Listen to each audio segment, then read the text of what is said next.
गो। Hello friends.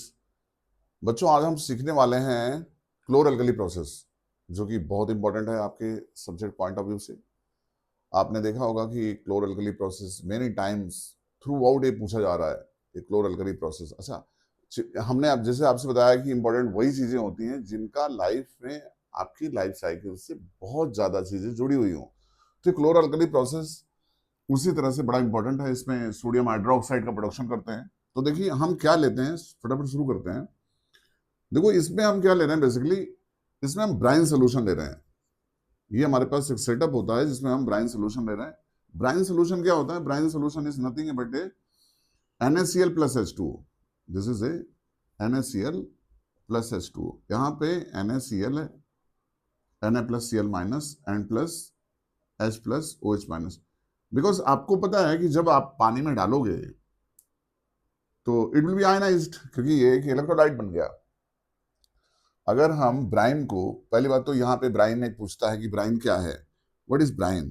तो aqueous NaCl, aqueous NaCl मतलब NaCl along with water is called brine। Aqueous NaCl को ही हम Bryan कहते हैं। दूसरा ये पूछता है कि NaCl ये आयनाइज कैसे हुआ। तो आपको पता है कि NaCl चूंकि सॉल्ट है, तो when you will put in water तो इट विल बी आयनाइज्ड। तो यहाँ पे आयनाइजेशन हो गया, है ना, कंप्लीट आयनाइजेशन, क्योंकि स्ट्रॉन्ग सॉल्ट है। NaCl आपको पता है कि इसमें कौन सा एसिड है, स्ट्रॉन्ग एसिड है और स्ट्रॉन्ग बेस है। तो ये बहुत अच्छा सॉल्ट है, तो डेफिनेटली इसका आयनाइजेशन बहुत अच्छा होगा। उसके बाद में जब हम बैटरी से इसको कनेक्ट कर देते हैं पॉजिटिव और नेगेटिव टर्मिनल से, तो इलेक्ट्रिसिटी कंडक्ट करना स्टार्ट हो जाता है। अब इलेक्ट्रिसिटी कंडक्ट हो रही है इसमें। अब ये पॉजिटिव टर्मिनल को हम एनोड बोलते हैं और नेगेटिव टर्मिनल को हम कैथोड बोलते हैं। अब यहां पे ये देखना है कि एनोड पे होता क्या है। जैसा मैंने आपको बताया हुआ है ऑलरेडी कि एनोड पे होता है ऑक्सीडेशन, और कैथोड पे क्या होता है? कैथोड पे होता है रिडक्शन। ये बात आपको शायद पता है। ठीक है, अब हम क्या करने वाले हैं? अब हम ये देखने वाले हैं कि NaCl, इस कंटेनर में NaCl जो है ये चार्ज बन रहे हैं, ये Na plus Cl minus H plus OH minus. अब ये चार्ज अपोजिट इलेक्ट्रोड पे अपने आप को डिस्चार्ज करने के लिए जाएंगे, क्योंकि डिस्चार्जिंग, अब किनको, जिसको डिस्चार्ज करना आसान होगा, जिसका डिस्चार्जिंग पोटेंशियल आसान है, वो डिस्चार्ज पहले होगा। तो हम देख लेते हैं H प्लस जा रहा है निगेटिव पे और Cl माइनस जा रहा है पॉजिटिव टर्मिनल पे। क्या करने के लिए जा रहा है? डिस्चार्ज करने के लिए जा रहा है, डिस्चार्ज होने के लिए जा रहा है। तो एच प्लस क्या करेगा? यहाँ पे रिडक्शन करेगा। कैथोड पे रिडक्शन ही होता है, तो एक इलेक्ट्रॉन टेकअप करके ये इमीडिएटली बना देगा H। अकेला H एग्जिस्ट करता नहीं, आपको पता है कि एटम सिंगल फॉर्म में एग्जिस्ट करेगा नहीं, है ना। तो ये क्या करेगा? डबल हो जाएगा ये। It will make hydrogen gas. तो हाइड्रोजन गैस कहाँ से निकल रही है? हाइड्रोजन गैस बेसिकली यहाँ से निकल रही है। तो आपसे एग्जाम में क्वेश्चन पूछा जाएगा कि हाइड्रोजन गैस कहाँ से निकल रही है, तो कैथोड से निकल रही है। हाइड्रोजन गैस इस सेटअप में कहाँ से निकल रही है? कैथोड से। अब एनोड पे देख लेते हैं क्या होता है। एनोड पे Cl माइनस जा रहा है, क्या करने जा रहा है? डिस्चार्ज होने जा रहा है। डिस्चार्ज कैसे होगा? Cl माइनस चार्ज है, इसमें से इलेक्ट्रॉन निकाल दो। ये हो गया Cl प्लस इलेक्ट्रॉन, एक इलेक्ट्रॉन निकाल दिया। दोनों साइड में इलेक्ट्रॉन बराबर है ना, इसको हमें बैलेंस भी तो करना होता है।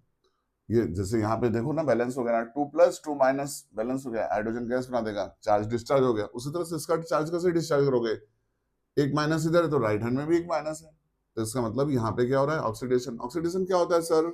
Oxidation is loss of electron. Reduction क्या होता है? Reduction is gain of electron. तो यहाँ पे गेन हो रहा है इलेक्ट्रॉन, तो यहाँ पे ऐसे लिख लो, reduction is, reduction RIG, reduction is gain of electron. और ये क्या होता है? ऑक्सीडेशन। यहाँ पे लिख लो OIL, oxidation is loss of electron. Oxidation, I for is, L for loss, तो oil, oxidation is loss of electron. अब हम देखते हैं कि जब ये अपोजिट इलेक्ट्रोड पे चले गए, प्लस और माइनस, कौन कौन गया है? H प्लस गया है कैथोड पे और Cl माइनस गया है एनोड पे, क्योंकि अपोजिट भाई निगेटिव है तो पॉजिटिव टर्मिनल पे जाएगा, पॉजिटिव इलेक्ट्रोड पे जाएगा। चलो, अब ये होता क्या है कि जब ये चले गए तो बचा कौन? हमारे पास में Na अंदर बच गया और OH माइनस बच गया, और ये सोल्यूशन में NaOH इस तरह से बच जाता है, जिनको हम इस कंटेनर में बाहर, है ना, इस तरह से निकाल लेते हैं। ये सोडियम हाइड्रोक्साइड का प्रोडक्शन हो गया। तो बेसिकली इनकी रिएक्शन अगर आपको एब्सोल्यूट रिएक्शन दिखानी होती है तो आप बोर्ड में कैसे दिखाओगे, NaCl plus H2 after the reaction word will do 2NaCl twice H2 कर लो इसको। यहाँ पे क्या बना देंगे भाई, यहाँ पे ये बना देंगे NaOH, सोडियम हाइड्रोक्साइड का production, plus plus hydrogen gas निकलेगी एंड प्लस Cl2 गैस निकलेगी। दिस इज वेरी इंपॉर्टेंट कि हाइड्रोजन गैस और क्लोरीन गैस कहाँ से निकलती है ये आपको जानना है। अब यहाँ पे हम बैलेंस कर सकते हैं, ट्वाइस NaOH ले लेते हैं इसको, ट्वाइस Na हो गया, ट्वाइस Na हो गया, Cl2 हो गया, Cl2 हो गया, 2 2 4H हो गया, 2H एंड 2H 4H हो गया, ये भी बैलेंस हो गया, Cl भी बैलेंस हो गया, ऑक्सीजन देख लेते हैं 2O है, 2O है, ये भी बैलेंस हो गया। तो ये ओवरऑल रिएक्शन ये बड़ी इंपॉर्टेंट है, ये आपको लिखना होता है। अगर आप यहाँ अगर आपको पसंद आया हो तो ये लाइक करो, सब्सक्राइब करो।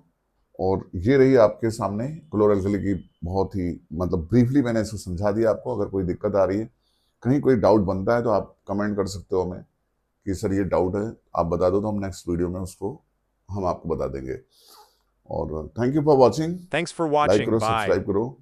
Okay, thank you.